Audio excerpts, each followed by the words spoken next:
Hello, Women's Legacy Fund contributors. We sure missed you at today's Women's Legacy Spring Luncheon. But we're here to share with you, directly after the luncheon, some of the discussion and ideas around the cause areas that you'll have an opportunity to vote on. Just because you missed the luncheon doesn't mean you don't have a voice in the choice this year. Remember, the cause areas are selected by data that we collect from women and girls across the region. We listen to them, we hear from them of their hopes and dreams and opportunities and things that they tell us will really help them take the next step in empowerment and equity for their lives.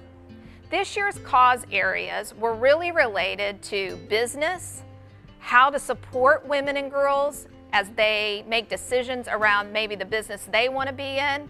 And there was a special focus this year on science, technology, engineering and math, and vocational training that could really change women and girls' lives. The first cause area was STEM and vocational training for women and girls. The discussion really surrounded what these careers could really mean. That if we expose young girls early on to careers that could change their lives, change their financial status, and change their families, this would be great for our region. We talked about how important it was to connect with girls early in the middle school years. And then we talked also about how vocational training is a great option. Many times it has been surrounded in stigma, but now there's so many industry recognized certifications that can really advance a woman's career. There was a lot of discussion about what this would mean for the region and what it would mean for women and girls individually. Next, we shifted our attention to micro-lending for women and some experimental ideas around micro-lending for girls ideas as well. This is really taking a look at how could we infuse an idea with money and help a woman get a business idea off the ground from the beginning. A lot of the discussion was around that this kind of equity just isn't available in our region, that a lot of women have great ideas, but they don't have the startup capital to get things going.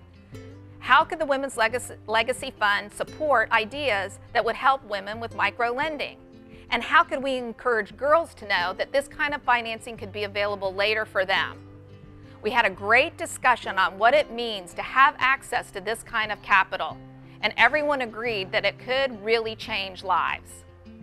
Finally, we took a look at business and market support for women who are already in business and how we could begin early on in girls' lives to give them training around business and marketing skills that they could carry with them throughout their career. We talked about how important it was that we supported each other, and we understood that there were a lot of fantastic programs out there that do provide this kind of marketing and business support, but for some reason the women and girls that we talked to really weren't accessing all of these programs.